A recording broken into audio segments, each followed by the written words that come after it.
Hello, everyone. Thank you so much for joining us for The Art of Motion, Performing and Acting for Games and Film.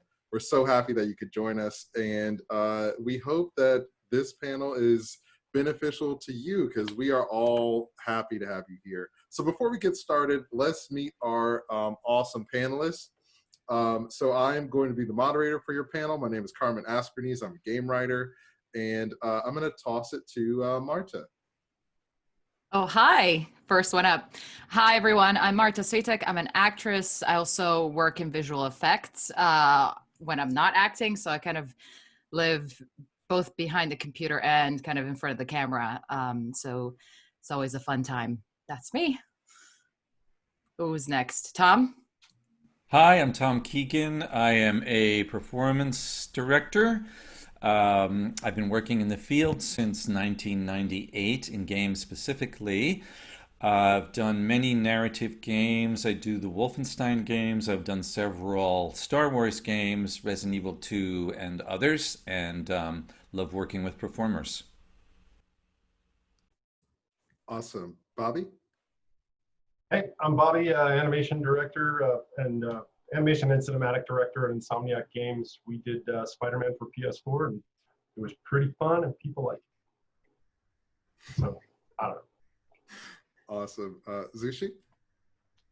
Hi guys, I'm Zsuzsanna Racz. I'm from Hungary, and I'm a mock-up performer and an actress in Hungary, and I also mock-up first assistant in Digic Pictures. And we've done a lot of stuff, and for example, you can recognize me from the Witcher Night to Remember trailer because I played that Brusa in it. And that's all for now. Awesome. Nosh? Hey everybody, I'm Noshir. You can call me Nosh. I'm an actor who happens to do a lot of performance capture and voiceover work in video games. Glad to be here. And Marc? Hi, I'm Marc Morisseau. I've got a lot of experience doing motion capture from the technical side as an animator and motion editor on different game projects. And I've worked with a few guys on this panel here before. And, you know, I'm just interested in trying to translate a performer's performance onto a character's body. Awesome. Thank you all so much for being here. So our first question is, how did you all get started and find a way into performance capture / video games? So why don't we throw this one to Tom first? I was the in-house performance director at the Vendy Games in the early 2000s, and we had a license for American Idol, but as a dance game. And so the company said, oh, we need to hire a choreographer and we need to have bits of dance put together that a player can add on. And I had a background in movement and dance, and I knew some choreographers. And they said, okay, we're going to do this thing called motion capture. So go down to House of Moves. And I went to do the recording, and I got in there, and my background is in theater and movement and acting and stage, and doing it, I just said, oh my God, this is for me. This is for me. So I do a lot of voiceover in games as well, but I've been specializing in performance capture.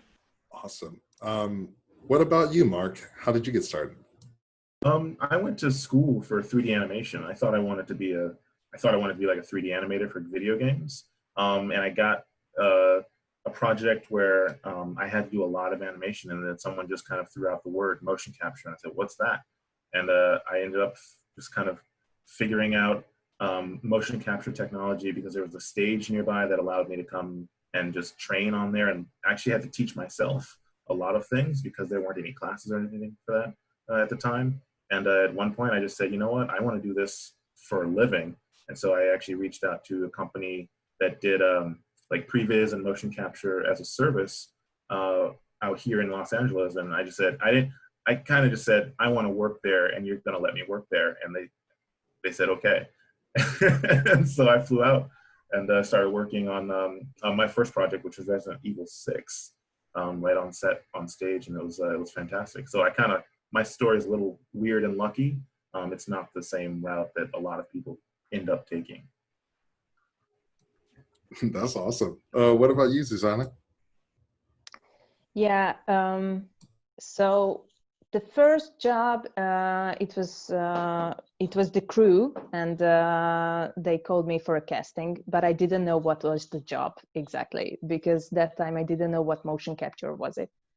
So yeah, and they chose me for all three characters in the cutscenes, and after that they started to call me also at Digit Pictures to work. So from then, it was 8 years ago, from then I work for them mostly. That's really cool. What about you, Bobby? It was 20 years ago, going into, the PlayStation 2 was going to come out, and I was hired to work on a sports game called Knockout Kings. And I'm not sporty, not really into sports. But I was a young animator, and the lead animator there at the time was this guy, Jason Greenberg, who is a director at Infinity Ward now. And he brought me to a mocap stage, and there was a professional boxer there, and back then we would get in the suits a lot, so we would pretend to be his trainer, and this guy gave us a whole suite of like boxing moves, and I basically started being trained on how to make gameplay with motion capture, and then that turned into making narrative sequences and cinematography, and over the last 20 years we really tried to get better at doing that. So yeah, just kind of one thing led to the next.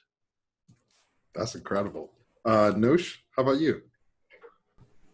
Well, I started in New York with theater, came out to LA for TV and film, and I booked a guest star on a Disney XD show that required that my role be a martial artist. So I got to do all my own combat and stunts, and the stunt coordinator was like, "Hey, do you want to be a stunt guy?" And I was like, "No, I am not. I am not cool enough to be a stunt guy, but I'm an avid gamer, and I'd love to get into motion capture because I know that's a thing." And he introduced me to a friend of his. So the stunt coordinator was Mitch Gould, and he introduced me to Dan Southworth, who ended up bringing me in kind of last minute to do combat stuff for a project that would turn out to be the Order 1886. And from that, I got to meet Jackie Shriver, now Jackie Slatic, and she was kind enough to kind of just bring me in for all kinds of other projects, and that led to PCAP work and eventually to voiceover and all that stuff. So I've been very fortunate. How about you, Marta? Can you hear me okay? Yeah, okay. It was really random. Basically, I was working for a startup. I didn't go to drama school or anything like that. I went to business school. And I was working for a startup here in London, and we would get about £100 a month to spend on any kind of course. This was like a little personal development budget that they would have, because that's so, fashionable with tech startups next to the bean bags. But yeah, so I was like, well, I've just gotten back into acting. I was part of a bunch of immersive theater productions. My zombie game was on point. And I was also really, I've always been a gamer. And so I was like, oh, maybe I can learn a little bit more about, motion capture. I was aware that it was a thing. So I Googled, I found an introduction to motion capture course, and I went to try it out. It was only one day. And I was like, oh my God, this is it. I love this. And I got into it, I think, just through sheer determination and everything, just absorbing everything to do with the medium, with performing for it. It wasn't like one of those things where I just got the role and then continued. It was a much slower burn, but, enjoy the journey. Yeah. Varied experience all across the board. Thank you all so much for sharing that. So our next question is, what inspired you to become a performance capture performer? Zsuzsanna, do you want to start? Well, I think it's not a really great question for me, because at the first I didn't know what motion capture was. So, so I think I skipped this question because, from now on I do this, and yeah, before that I didn't know what was it. So yeah, I skip. How about you, Nosh? Well, I've always been an avid gamer, and I think one of the first games I remember seeing where it was clearly performance capture was Star Wars Force Unleashed, and I just thought that was such a cool thing, and the idea that you can, play like essentially all the games that we'd play as children and get paid for it and get to run around in a lycra onesie was just like the most crazy thing I'd ever heard of. Um, I mean, I didn't start off as an actor, and I kind of came into acting by accident, but that was kind of the perfect blend for me of combining my love for games with my love for theater. Because essentially I found that performance capture was a really expensive high-tech version of black box theater. And I've kind of been doing it ever since, so. Except that it pays. Exactly. That is a nice bonus. So our next question is leaning more towards the business side of things.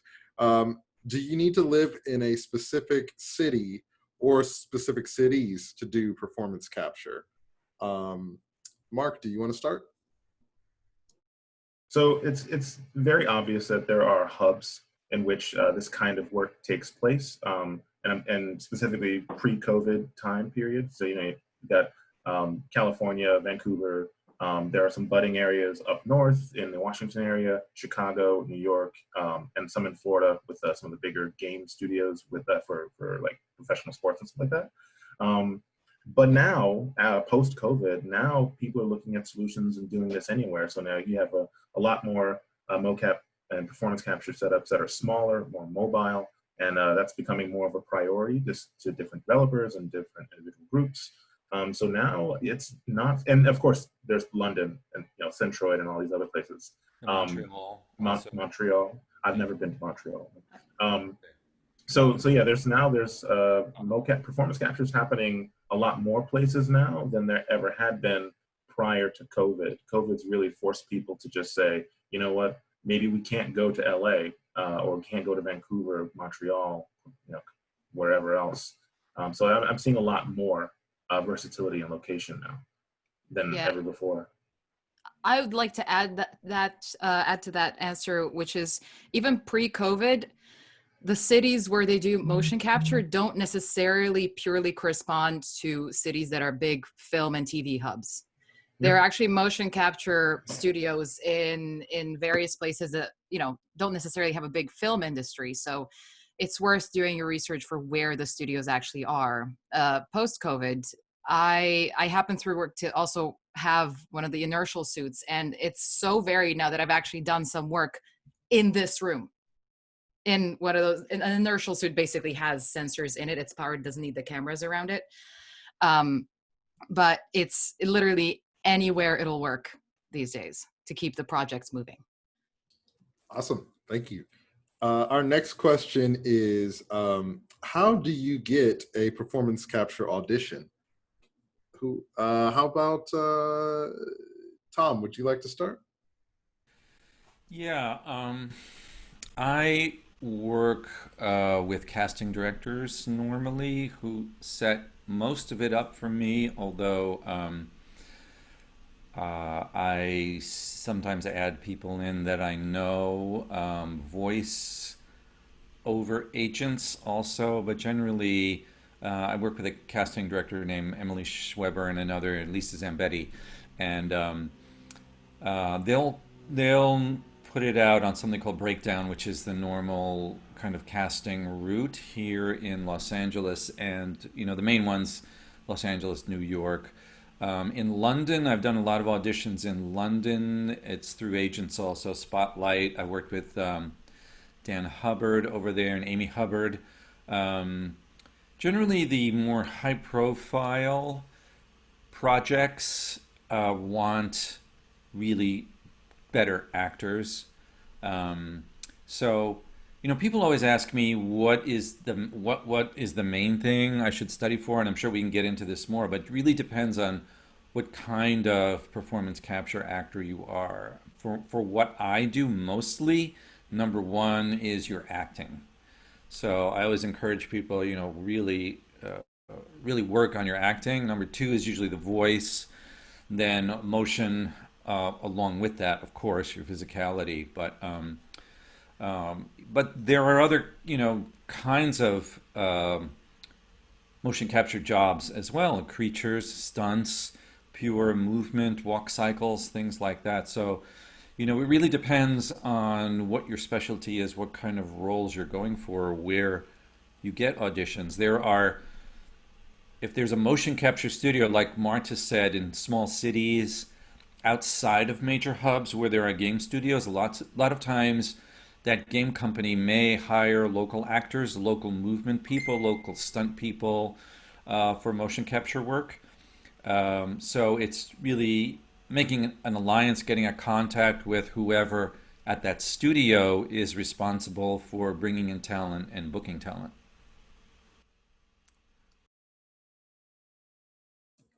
Awesome, thank you. And that kind of leads into our next question, which is, are there performance capture specific demos? So in other words, is there a specific demo you should have to be a performance capture artist? What about Bobby? Would you want to take that one? It's kind of how just Tom described it.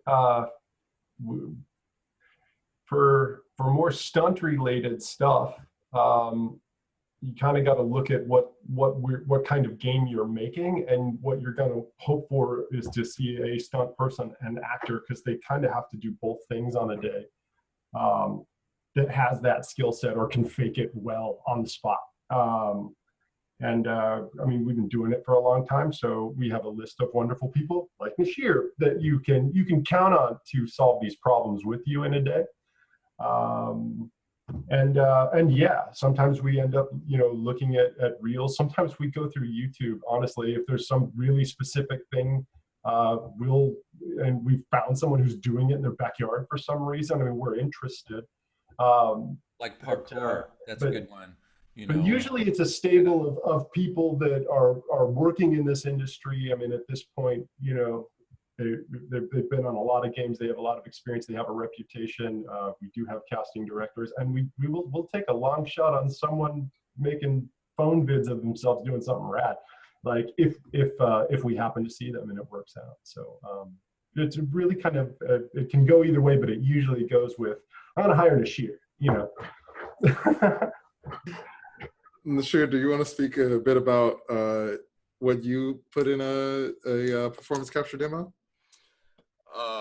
I'm happy to, and I hope I don't speak out of turn or upset anybody with what I'm about to say. First of all, I don't have a PCAP demo, and I've found that a lot of places kind of market this idea of like, we'll build you a PCAP demo where you run around in your Lycra onesie and assassinate people from behind and do all these ninja rolls and stuff. And all of that is great. And like Bobby and Tom have said, there are specific types of performance where it is purely a physical thing. Can you defy gravity or can you not? However, I have found that as an I'm going to speak as a performance actor versus a stuntman.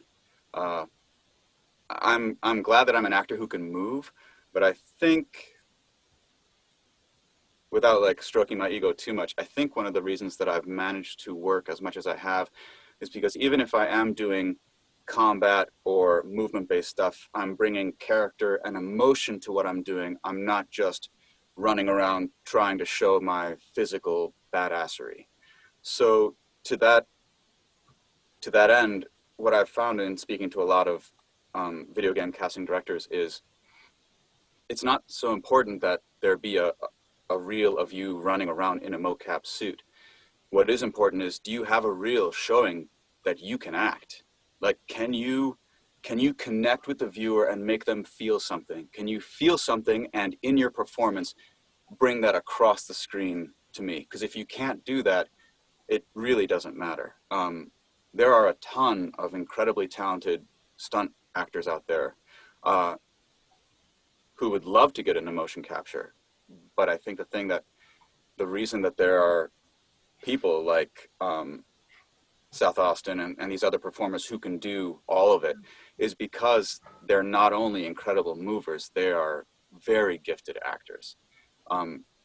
So I would just encourage folks to not put too much onus on the physical side of things, because you've got a whole slew of pro stunt guys who are ready to bend the laws of physics in ways that you didn't even think you could.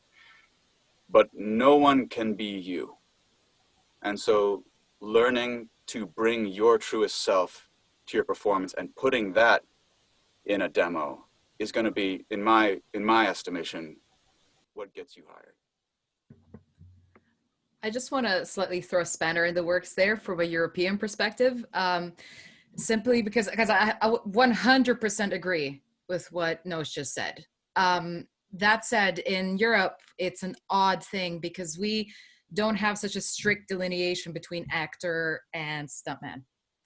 And we have this middle ground called SPACT, or special action, which is kind of where also I live. I'm quite a physical actor. I love my swords and lightsabers and fisticuffs and all that kind of stuff. And I love being able to, express that while bringing character to those movements, just like Nosh said. So I do have a performance capture reel, but it's kind of split into, hey, look, first of all, I can act. And then second part is, look, I can also move. The acting is definitely the more important thing. And to be honest, I wouldn't have even brought this reel up because to me it was more of a, hey, I happen to have enough footage from the volume. Let's make something of it. I wasn't out there trying to get it, but I happened to, just last week I was in Paris where I got booked off of my performance capture reel, which was very odd. But they were also looking for somebody who acts and has that, who can act and bring gravity to this character, but also can handle what was actually an intensely physical role. But it was very crucial that there were deep character moments that broke through the physical strain. And believe me, in literally 100 degrees in a suit, there was real strain. But yeah. That sounds intense. Yeah, and let me just say, Marta, I agree with everything you're saying, 100%. And yeah, I do have like a movement or action reel that is like my gun work and some of my combat stuff. But like you said, I think the acting is what gets you hired. If there's a specific requirement physically, then that other part of that demo is helpful. But yeah, absolutely. You know what I'm saying? Yeah, it's.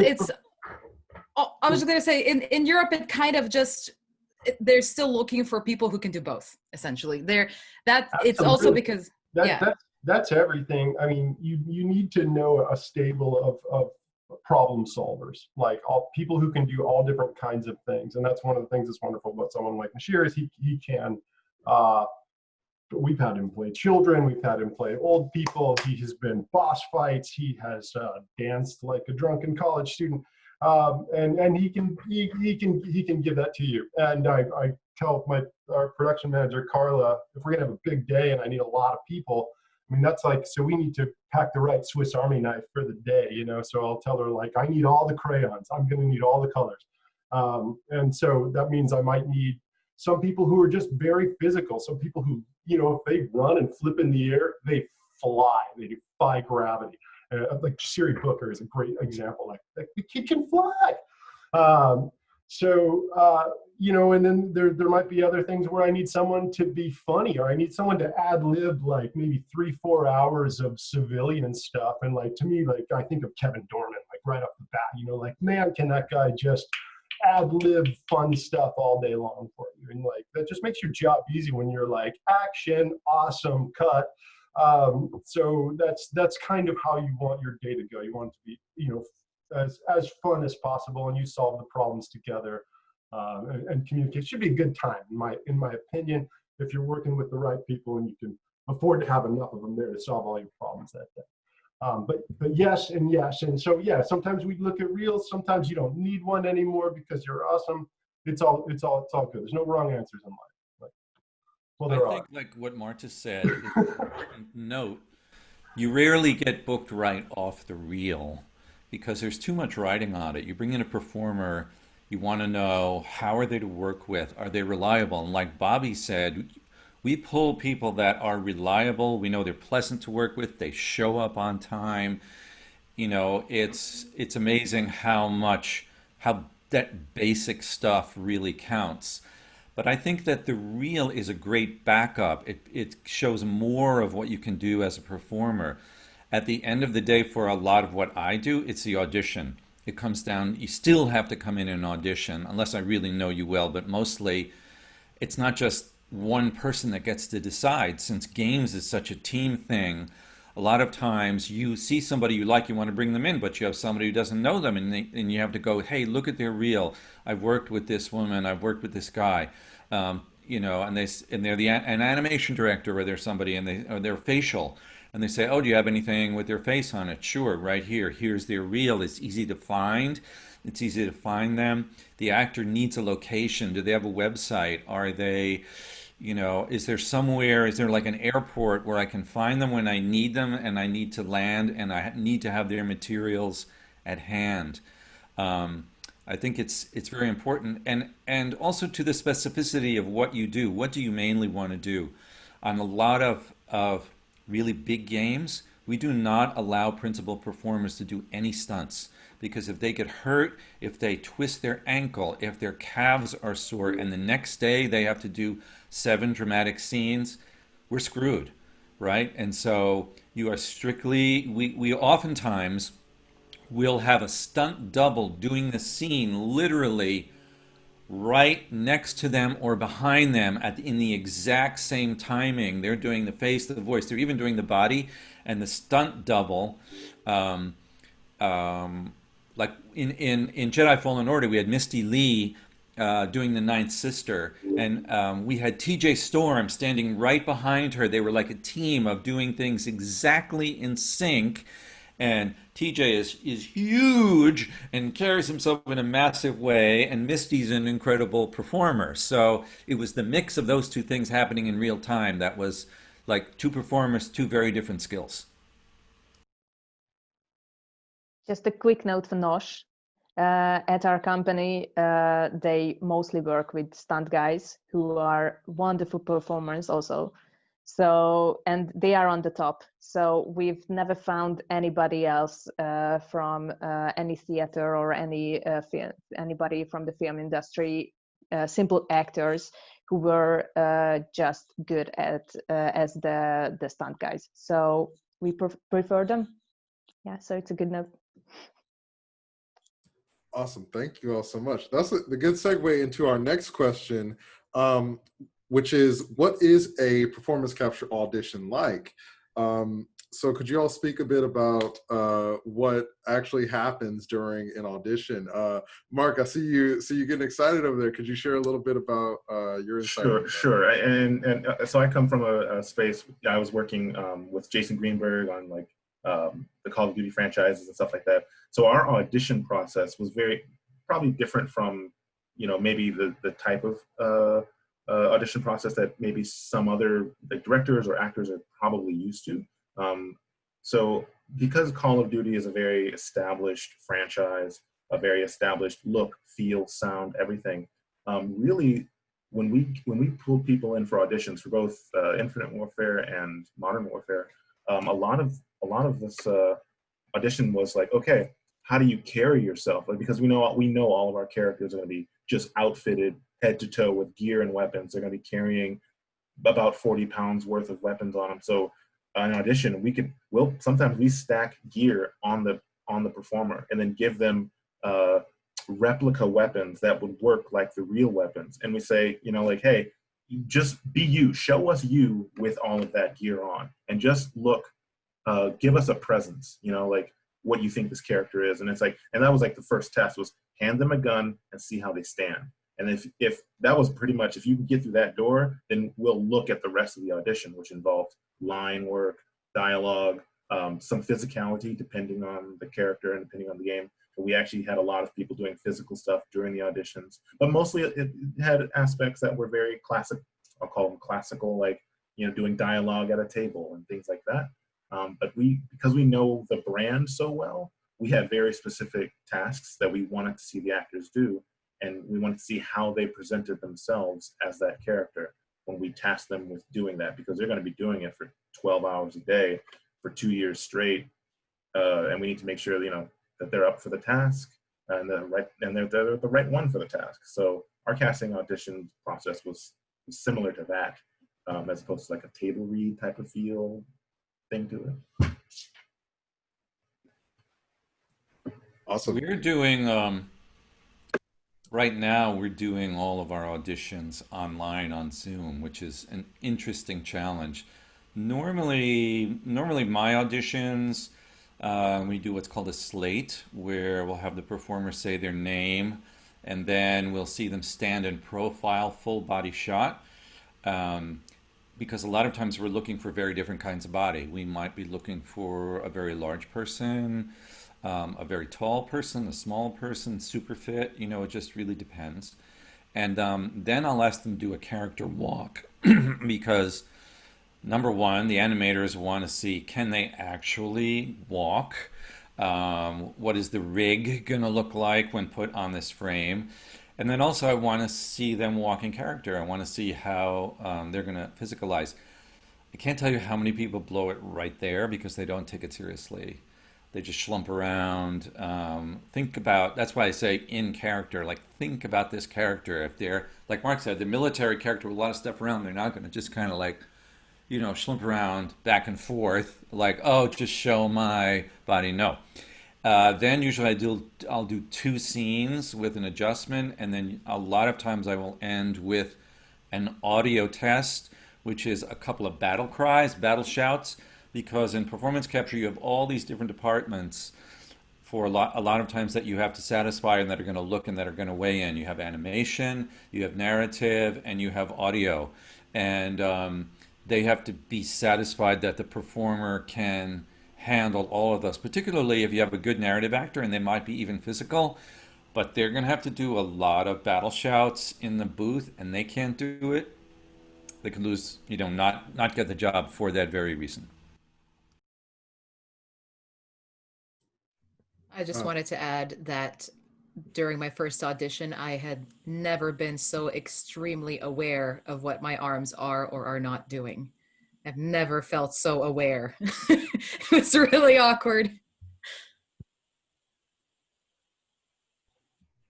Yeah, Tom nailed it. Just, you know, basic motion. If you're doing combat stuff, you want people who have some experience doing that or look natural doing that. Yeah, there's ours for more major parts. They might look just like a Hollywood audition or a theater audition because you're going to kind of come into the space and use props. Sometimes we'll really look at your base locomotion and your voiceover ability, because as it turns out, I mean, you might be in 4 or 5 scenes in a video game, but you might have 4,000 lines of dialogue that happen over gameplay. And sometimes people forget that once you remove how cute you are from the equation, is your voice great? You know, do people feel what you're doing? And that snags up a lot of people. So we try to do our research and narrow it down. But yeah, people come in and audition, and there's usually two full scenes to do, and then maybe a voiceover test. And that gets us to the process of narrowing it down. Can I add one thing? No. So I've actually also had the chance to be like a reader for some performance capture auditions, and so if it's a live in-person audition, oftentimes as a reader, what I was asked to do is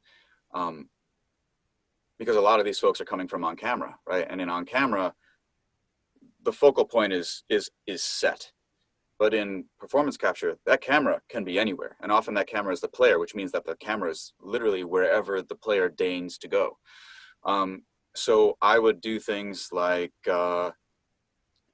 in the middle of the scene, be talking about something and take a crouch or walk around, like force the other actor to physically be present, not to force them to do artificial or kind of like hokey things to mocap their audition up, but to see, can you physically engage with me and stay present in the scene, but live in it, you know, in 3 dimensions versus just kind of like planting your feet and delivering your acting exposition. And that ability to find the internal performance reason why you, for example, crouch down next to this person or go look out the window, I think separates the really fantastic performance capture artist from the person who wants to show you that they can do mocap, if that makes sense.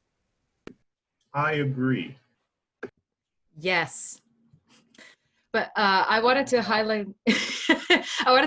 something that both Tom and Bobby said, though, on the vocal part. Obviously, it depends on what you're trying to focus on as a mocap performer. Do you just want to do more in-game animation, locomotion, stunt work, where the face and voice don't really come into play? That's one thing, and that's a whole other set of skills. But if you're doing performance capture, do not underestimate voice, especially in video games. Film, again, could be slightly, but you will never scream as much as you will scream consistently in a video game. And so when you have the time, especially now, I've been dedicating a lot of time to actually training in vocal extremes, because I don't speak to as many people. So even I'm more silent than ever. So it's so important for you to get some education to how to push your voice to an extreme, to scream and keep it healthy and safe, and to be able to, like Tom said, you could blow your audition because you're going to those places in such a way that anybody in the room can hear. You're not going to be able to keep that up for 3 days straight. Incredible insight. Thank you all so much. Our next question is, what is the hardest part for you about your job? Zsuzsanna, would you like to start? Yeah, sure. I think, you know, in our studio, it's a little bit different because usually they work with the same 4 people or a little bit more. So for us, the hardest thing is, I think, that we get the lines on the spot.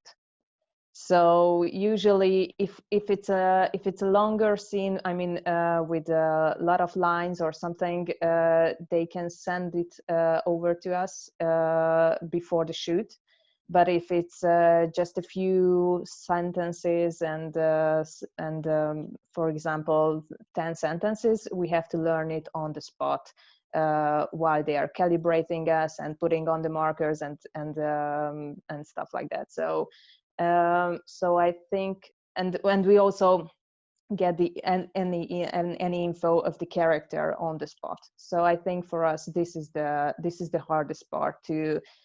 Because you have to learn quickly, you have to find out how would you like to do the character quickly, how does it work, you have to watch if you can, if you have any info about how the character looks like, you have to try to match your movement to it. And for example, in Hungary, as I see other actors, for them, the hardest part is controlling their body.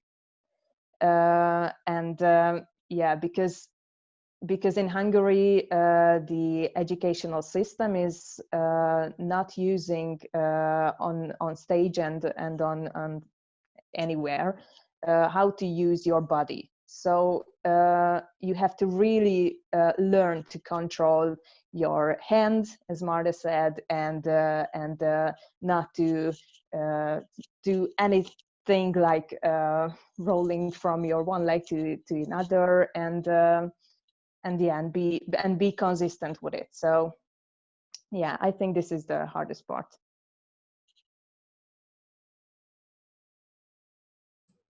Awesome. What about some of the rest of you? How about Mark? What's the hardest part of your job? Honestly, bro, that answer changes every week, and it's going to change at every job I'm working at. What I can say, when I worked with like Tom on Battlefield 4, the hardest part of my job at that point was just trying to make sure that Tom had all the set pieces that he needed for the sets for the actors he interact with, because we had some pretty extensive set builds just to work those scenes out, and they had to be kind of performance safe, to a degree stunt safe, mocap effective, which means you have to be able to see through it, and Tom needs to be able to tell the actors to do what they need to do. So all those aspects, all those pieces need to be in there. And I just always have these nightmares, these dreams about this car that we had to build. It was so intricate. It was so large. Remember that car? Yeah, it's fantastic. An stool as the steering wheel. Yes. So and the hardest, I'm never really resentful of the hardest part of my job at any given moment, because for me, kind of like what Bobby was talking about, mocap is purely problem solving. That's all it really is, and I enjoy problem solving. So, if I'm building this set out and Tom just has nothing to say about it because it just works so perfectly, great. Then I've done my job because there's no complaints. These days now I'm dealing with water, and that's just a challenge in itself. So it's always, the problems are always going to change, and you ask me next week, it's going to be a different answer. Yeah, there's just no end to the problem. No, there's never an end. It's everything. Like, you need to know before the shoot day, every person that's going to be in what you need to shoot, what they're going to touch. Does it need to be markered? All the sets have to be delivered. We need to be able to mock those up. Got to make maps for everything, because time's a factor. Maybe I got 25 minutes to build this set, so that means I got to hand two people, like, here's my maps. They're going to stand here. They need to get on that. And while you build that, I'm going to go over here and talk to this person about this. And it's popping all day, and you can't let up. And because you're only going to get, on a small title, you might get 8, 12 shoots. On one with a budget, you might get 80. But either way, it's not enough. So you plan all that stuff. You do your best on the day. You tell everyone what they need to know. You wait to see what they bring to it. You edit on the fly and try to make the best thing and harvest all the best ideas. And then it's not even done. It's not like you're going to wait for the negative. Like, it's animation, so it has to be processed onto the rigs, and that's going to ruin it. And then it needs to go into a format that can go into a video game and be rendered in real time, and it's going to have 1,000 bugs. And by the way, this industry is really collaborative, so everyone's going to say everything. They're going to change it and noodle it and change it. All true. And yeah, so it's just absolutely relentless. So which part is the hard part? All of it, every day for like 20 straight years. But it's a good time. So yeah.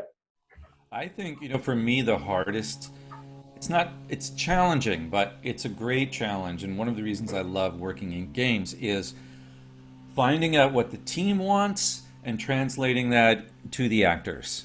That's why I'm like actor whisperer. That's really kind of my title. But I have evolved a kind of process, and when it doesn't happen, just down the line. But I do a thing called workshop, where me and my producer, we meet with the writers and the team, and we go through scripts really on. We comb through the scripts, we ask a question, we flush out things dramatically that aren't clear. Next phase is we do what we call blocking rehearsals, where we might have members of the team, we might use ourselves, we might have local actors, and we'll do a kind of early staging for blocking of what the scene might look like. And right then and there we find out this scene isn't going to work at all, or this scene is way too long, or this is a repeat. This is now the second repeat of the same scene again. We've got to change this up. And so that by the time we get to the actual shoot, the one that's going to go in the game, we've really, it's like a garden, we've really turned over the soil. Everything is ready. We know, we've tried out. I've heard film directors say the reason we rehearse, the reason we do so much planning down to the moment is so that we can improvise when we're shooting. And I think that really is the ultimate truth. Powerful insight. Thank you so much. Our next question is, okay, yeah, our next question is, how is performance capture work different from on-camera work? So Marta, would you like to start? Me? Yeah, sure. So I think, well, one thing I'd like to highlight first is one thing Nosh said, which is the camera in motion capture in digital environment can literally be anywhere. You know, wherever the gamer chooses to look at you, whatever angle. And so you need to be very much aware of that. At the same time, these ultra close-ups like this, they more or less, they do exist in games, cinematics and things like that, but they are very rare. And so therein is the first big difference, which is you have a much wider viewpoint, much like more, I guess, you have a 360 environment that it has to sell. Your performance has to sell from every single angle, no matter how close or how far the player or that camera is. Whereas in movies, you can cheat a lot of things very easily because of framing. You can do certain things out of frame. You can convey very, very detailed emotion with just your eyes, just a big close up. You don't, at least at this point in time, you don't really get that luxury in motion capture. And that's why understanding your body, as pretty much everybody on this panel has said, understanding physicality, the physicality of the character is so important, because you can never afford not to do that with your entire being in motion capture. Whereas in film, you have other challenges in film. I'm not saying like, oh, mocap is so hard and film is so difficult. Both have their challenges. With film, for example, it is about how well you emote, how well you can work the camera, and that is an art in itself. But those, to me, from my perspective, are the biggest differences. But at the end of the day, it's still all acting. If you're a good actor, you'll be able to act in both. If you're an actor that's aware of their bodies, you will be able to get a good final result. Always serve the character. And also, I think the big difference is you can also, in film, you can also cheat with editing. And maybe it's just because we usually do just cinematics, but for example, the scenes are in full from beginning to the end, because in cinematics and in motion capture, it's not that easy to edit and because of the framing and everything. So you have to start from the first line, then you have to finish it, and you shouldn't stop in the middle. That, oh my God, I fucked up, I'm sorry, or something like that. But because it won't work. So I think that's also a big difference. We actually like to shoot in continuity, like a scene as like a play, just because it tends to ground the actors to each other and make continuity when editing. Because on the titles I work on, we do edit some games. I haven't worked on a game that doesn't have camera cuts in a long time, but they exist. So some people just won't have it. Some teams actually do bring in a virtual camera now, so the actors know how it's being framed up. But that's just a choice, because you can, obviously I'm an animator, and animating a camera exactly how I want it later to me is less hassle than also choreographing a camera person on the day and worried about what it looks like. We can just have these people do this naturally and then figure out how to cover it later. I think that's the fundamental difference between film, is they have to know how they're covering it on the day. Whereas all I have to worry about is, do I believe this performance? Do I believe that they are using this space how they should? And then I can go later and figure out, do I want to close up on this, or is it better as a wide? Like that's a huge luxury that I have in this industry, you know? So yeah, Nosh was going to say something. So I guess if an actor is used to working on camera, the camera reset, the time it takes to move from position to position and all that other stuff in mocap doesn't happen because the camera is digital. So you're not going to like run a part of a scene and then have a cut and go to your trailer and go hang out while they take like 40 minutes or an hour to set that up. That's going to go, there is no downtime. And that also means that, especially if you're in a physical performance, there's no camera reset. So sometimes that means that you'll do the same scene 15 times in a row with minimal gap, right? And so it behooves the performer to have the physical stamina to be able to do that, for example. Another interesting thing about performance capture versus on camera, you have this HMC on your face. So you're wearing this helmet with this camera pointing right at your schnoz in the most unflattering way possible. And it's like hanging like a foot or more off of your face. That means, for example, if I'm supposed to be using like a rifle or anything with an optic or anything like that, and I bring my gun up to my face, if I get like full cheek weld, which is what I should be doing, that optic is now like smack in the middle of that HMC, and you know they have to cut because I just ruined the take. Similarly, this, anything like that can ruin the take because they need that continuous facial capture. So that is different. And the only other thing I'll say is, on camera, those sets are for them, you know, you hope, are actually there.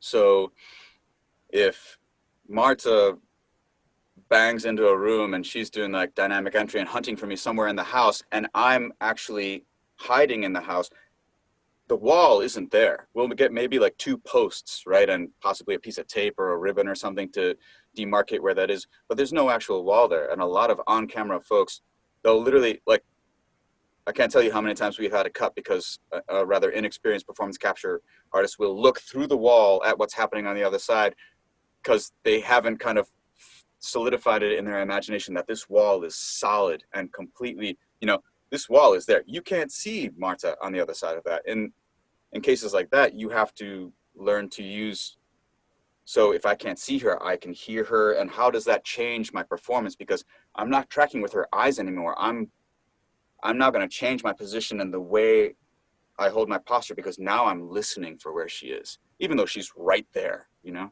And those kinds of things put a lot more onus on the imagination of the performer and kind of making that world as real as possible for you, because you don't have the time to kind of make those mental leaps in the moment if you're going to stay, you know, truly in the story.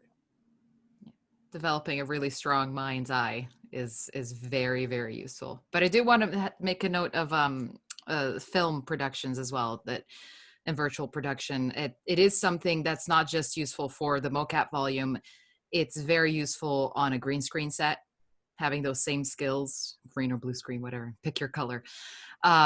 It's something that's bleeding into a lot of big productions where it's games or movies or TV. Even TV now has budget for these very complex virtual sets.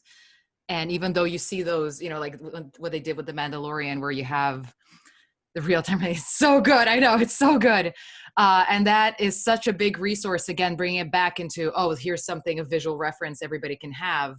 I found it very useful actually to talk to anybody I'm in a scene with and the director and obviously the team about any details they can give about the environment, so we can actually all kind of be on the same page and see the same thing. It makes a big difference. But those are things you have to essentially you know, worry about when you're on there. It's, you know, never be afraid to ask.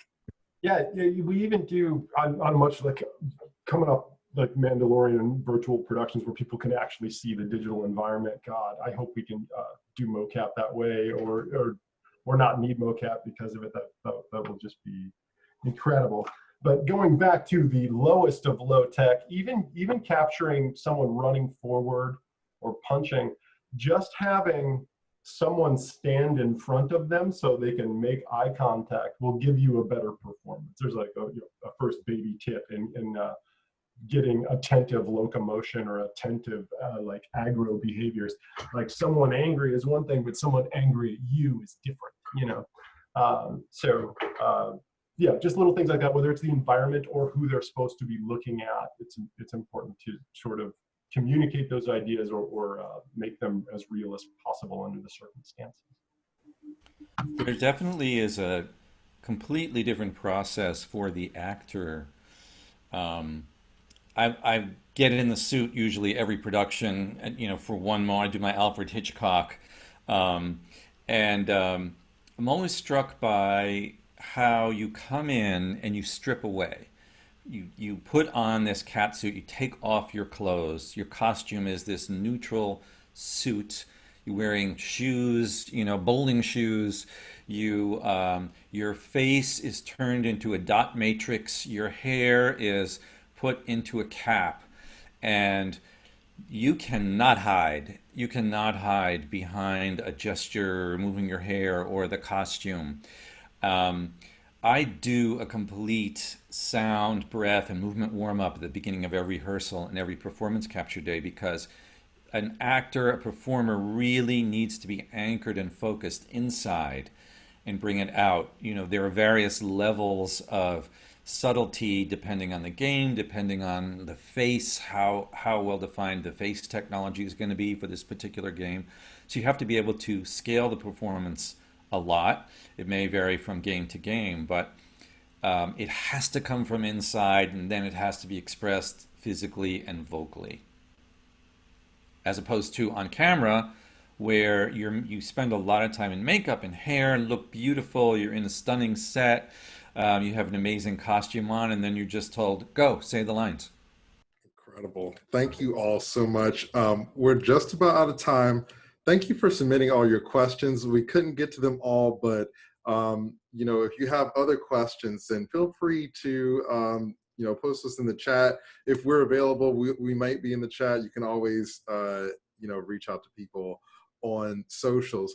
But before we go, I'd like to go around and get final thoughts from everyone. And if there's stuff that you're working on that you'd like to plug, or where people can find you, feel free to share that information as well. Tom, would you like to go first? I'll just say it's so important to be adaptable. As I started to say, we're doing all our auditions on Zoom now because of COVID. There are very different protocols on the set. I read somewhere recently a quote that a person who is flexible is a person who is going to survive and thrive. And I think it's so true. You can find me on Instagram at TomK Studios, TOMK Studios. Also on Facebook, TomK Studios, and tomkstudios@gmail.com. And I also do training and classes as well. So keep in touch. Awesome. How about you, Marta? All right. Final thoughts is you shouldn't get into mocap because you're a mocap performer. It's acting. All of it is acting at its very core, whether you're physical, not physical. And you'll see, you know, the trends and archetypes of different characters. You might be closer to them. You might not. Doesn't mean there's no space. There isn't space in this industry for you. There absolutely is. But work on your acting first and then get into everything else. And I think it'll be a much more pleasant journey for you overall. And if you want to follow me, I'm on pretty much all the social medias at Mart Holio. Yes, for those of you who know Beavis and Butthead, that is that reference because I thought it was cool in college. That's it. That's all me. Thank you. Zsuzsanna, what about you? Yeah, I think I'll join Marta. So be a good actor and try to be better and better and also know your body and learn your body to move, because I think this is also really, really important. So I think that's all. And yeah, you can find me on Twitter, which is alphabetgreen. And on Instagram, you can find me Zsu.Racz, and it's ZSU.RACZ. Yeah, it's quite hard, but you can find me on Marta's followers, and yeah, that's all. Awesome. And Mark. Yo, yeah, final thought. I would say that regardless of what type of performer you are, spend the time, if you want to go to auditions for physical work or go to auditions for more acting work, you should also spend the time kind of training and learning more about what you're doing. A lot of times I get reels all the time, and like, oh, hey, can you put me in this shooter game, blah, blah, blah. And then they showed me a shooting reel that looks, you know, not the highest caliber, because they just haven't invested the time in their self to just get that skill to a level that they can portray it on screen or in mocap convincingly. So I'd say spend the time, learn the skill that you're looking for, whether it's technical, whether it's animation, whether it's a performance-based or whatever. Just learn it. And I can be found on Instagram at @thatmocapguy. And I don't know what's happening in the silent party, but I'm sure it's entertaining for some. Okay, but yeah, that's all I'd say. Awesome. Thank you, Mark. What about you, Bobby? Yeah, no, you guys have said it all. I mean, become an actor. This is just acting. How you capture it is not necessarily relevant. There is this. I don't think this action thing's going away. So if you can get good at weapon handling, gun handling, falling down, flipping, you're going to get more work. You know, it might be different kinds of work, might not be the work you expected to do with your life, but bills come and work is cool. So I would round out your skills. I mean, take voiceover just as seriously as, like, can you reload a rifle? Because it's going to come up and it's going to be the reason you get called back for a lot of video game work. I mean, you might not be into guns, you don't have to be, but it's acting. Like, can you act like you are a super soldier from the future? Yes, and that's fun. That's a good time, you know. Thank you. And Nosh.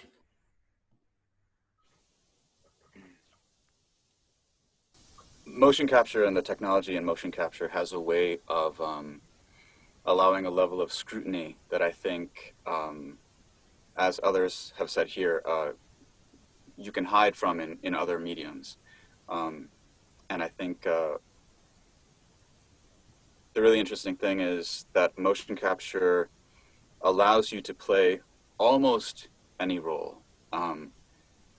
What becomes most important isn't that you can be somebody else, but that you are able and willing to be honestly yourself. And that's the bad as much, if not more, than the good. And if you can learn to tap into that, right, and not be self-conscious about it, you'll go far. So beautifully said. Thank you all so much. Thank you again to our amazing panelists. Thank you for joining us. I'm at @CAskernes on Twitter and Instagram. And thank you. Enjoy your PAX. We'll see you all next time. Bye-bye. Thanks so much. Bye. Bye. Guys. Bye. Awesome. Good luck. Take care.